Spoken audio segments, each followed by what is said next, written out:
Infernax, released in February of 2022. Available on all modern platforms, retailing for $19.99. Infernax is a side-scrolling RPG and pseudo-metroidvania, much in the vein of Legend of Zelda 2: Link's Adventure and Castlevania 2: Simon's Quest. You play as the Duke that rules over this area. Demons and the undead have started to attack the locals. You need to find and shatter 5 crystals so you can unlock the way to take care of the source of the problem. Each crystal is in a dungeon, and each dungeon will give you a new ability that will allow you to access more of the map. But you also spend a lot of time in towns, where you can be given side quests, and find spells, and new pieces of gear. But there is a twist. At various points in the game, and even during some side quests, you will be given a choice to make. You start having to make these choices from the very beginning. And these choices aren't just window dressing. They will have effects later on. For example, that choice at the beginning. At the beginning, a man asks for a mercy killing, as he is infected and suffering. You can oblige him, or you can try to help him. But if you try to help him, the infection takes over and he becomes a horrific monster. So you might think mercy killing is the way to go. But if you do that, you get locked out of a lot of later content. And you get locked out of one of the potential endings. Which, yes, this game has multiple endings. 9 in total.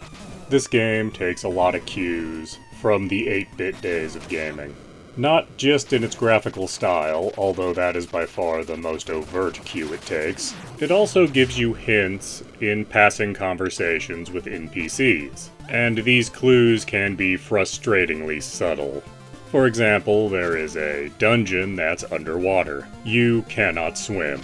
There is a dam that will flood a town when you destroy it, but also reveal the dungeon. But one NPC gives you another option. He mentions that he saw the dungeon last time there was a lightning storm.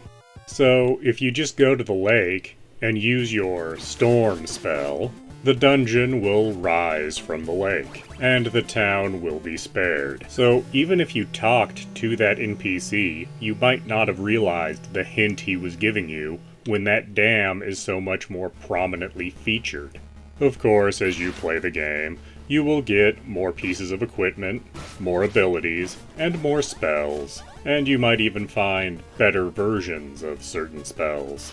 It's interesting to note that every exploration ability you get is tied into your attacks. You get better at swinging your mace to destroy blocks in your path. You don't learn a double jump.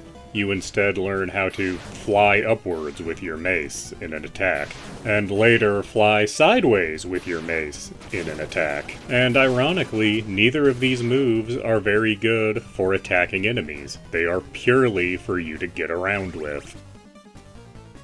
But is Infernax worth your time and money?